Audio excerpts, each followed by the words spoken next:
Welcome back to Headlines. On today's show, taxpayers, which means you, are funding a wild party scene at the FDIC. It's a good thing they don't do anything important like watching banks. President Biden gets lost after two steps, the Biden two-step. The FBI seizes Eric Adams' cell phone. Did he have a call with Trump or something? And you're not going to believe what George Santos bought with campaign funds. Or maybe you will. I'm Wes Austin, and these are your headlines. What happens when a Democrat criticizes Joe Biden? FBI agents seized cell phones and an iPad of New York City Mayor Eric Adams as part of a federal investigation into campaign fundraising. The FBI did this on the street and in public, which is the equivalent of pantsing him in front of the whole school. Adams is very easy to find 24/7.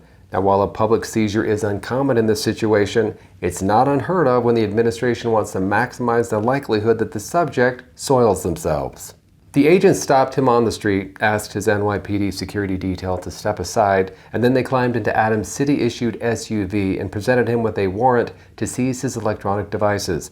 The seizure is part of the federal probe into whether money from Turkey was funneled into his campaign. I'm sure this has nothing to do with the fact that Adams has recently criticized President Biden's border policies. President Biden's motto is, listen to constructive feedback from those in your party, and then show them who's boss.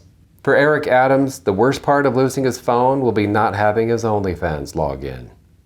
Is it wrong to use campaign funds on OnlyFans? George Santos faces potential expulsion from Congress following an ethics investigation.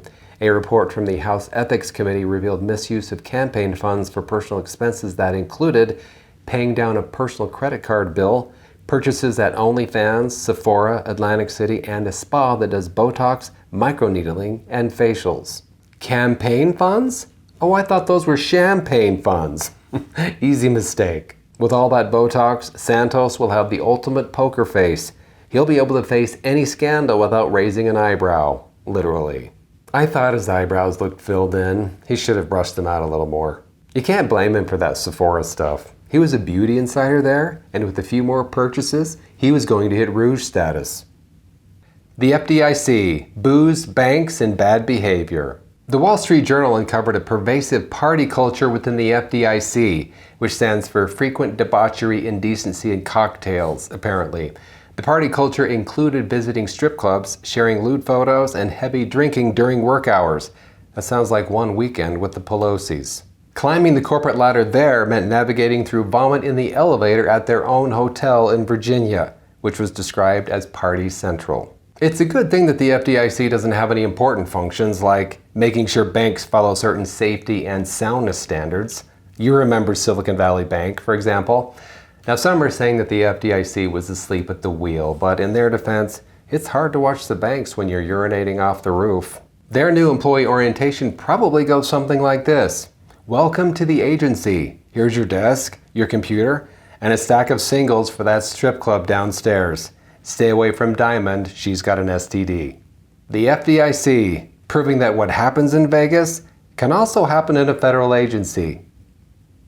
President Biden got lost at the wreath-laying ceremony at Arlington National Cemetery.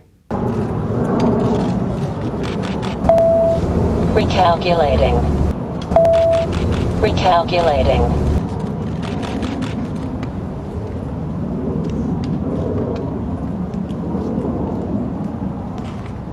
Only 10 feet away, no stage involved, and he still got lost?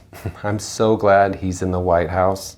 Has anyone considered putting a child safety harness on him? Thanks for watching Headlines. I'm Wes Austin, and we'll see you next time.